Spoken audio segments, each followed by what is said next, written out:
There are riches in niches, as they say.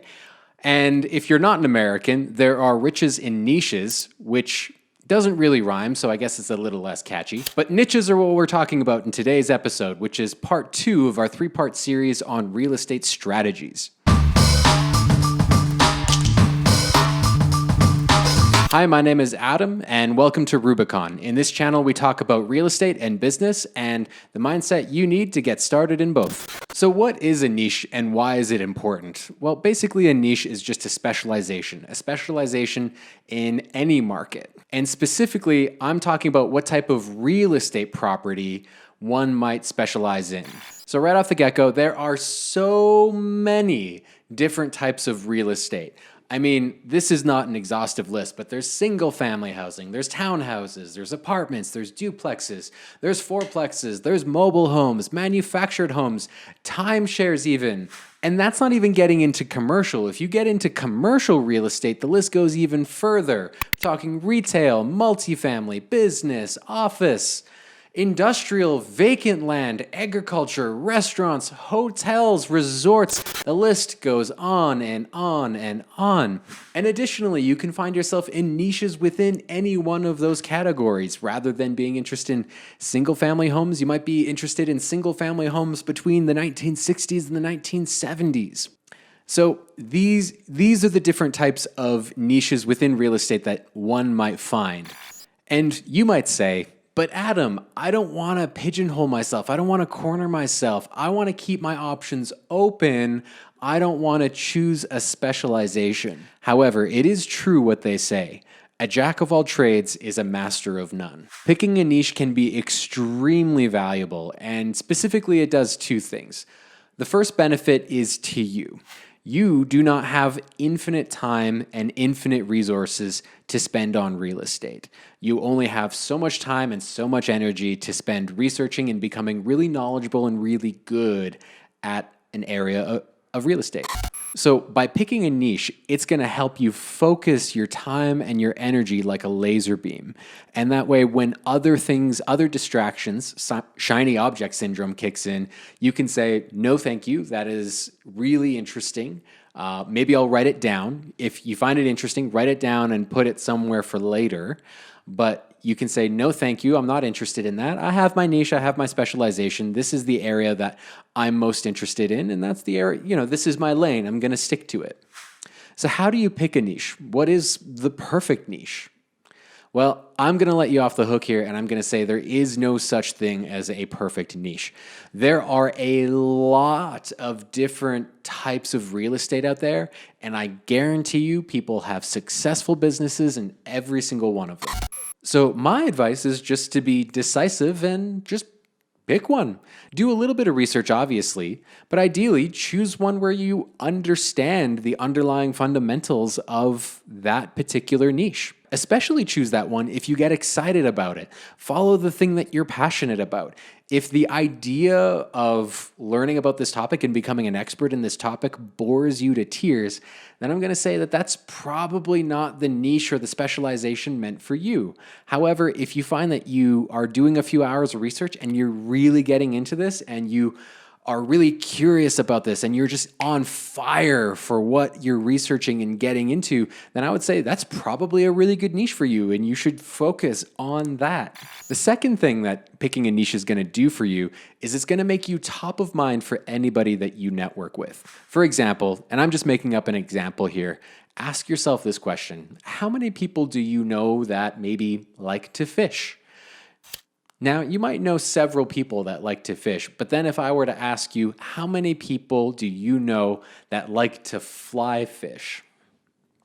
Chances are that list of people is going to be smaller than the number of people who know how to fish, generally speaking. So then let's say you're in a conversation with someone else entirely different tomorrow perhaps, and they say, oh, over the weekend, I found this really great place just outside of the city, and it's an amazing place for fly fishing. Now, what's going to happen in your brain is that it's immediately going to jump to the one person probably that you know that enjoys fly fishing. And now when you think about who am I going to share that fly fishing spot with, it's not going to be all your fishermen friends, although they might like it as well. you're going to go out of your way and you're going to try to share it with that one person that you know that enjoys fly fishing. You're going to save that little nugget of wisdom about that fly fishing spot because that spot is a fly fisherman's spot. Additionally, it's also more likely for people to go out of their way to help one friend than to go out of their way to help a dozen friends. The same thing would happen in real estate. Let's say, for the sake of argument, that you specialize in mobile homes. So then let's say you're networking with somebody and you might say, I'm a real estate investor.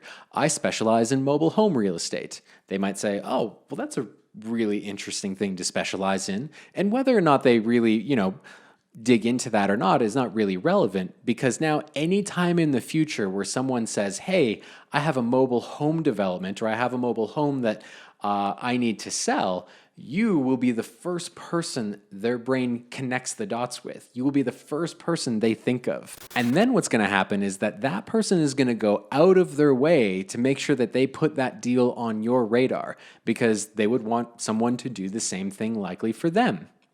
And specifically, they're going to put it on your radar, not because necessarily that you're even really good at that specialization, but they know that you picked that specialization. So rather than trying to bring that deal to the rest of their network and say, who might also be real estate investors, they're going to say, well, I'm going to bring it to the person who is specialized in this category for two reasons.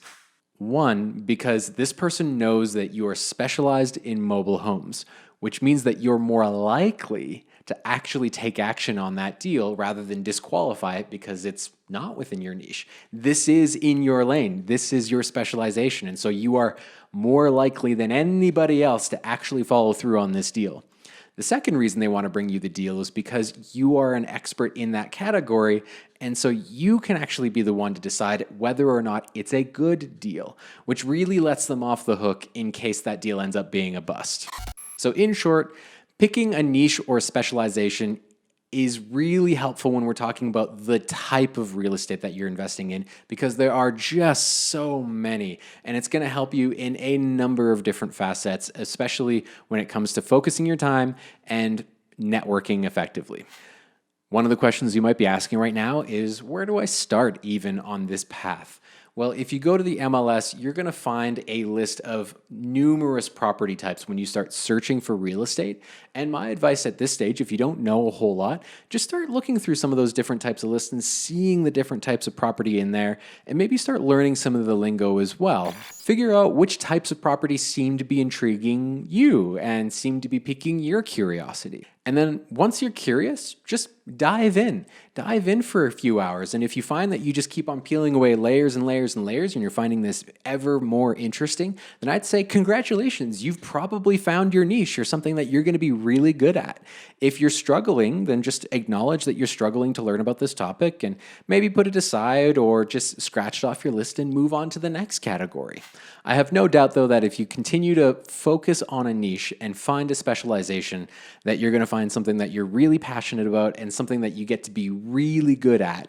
And it's when you get to be the expert at something that all the deals start coming your way. So that's it for today's video. If you learned something today, please give this a thumbs up. And if you'd like to see more videos on this topic, or if you have ideas for future topics, please feel free to leave comments down below. And lastly, if you know of anybody who might benefit from this video, please don't hesitate to share it with them so that we can all learn together. Thanks, and we'll see you next time.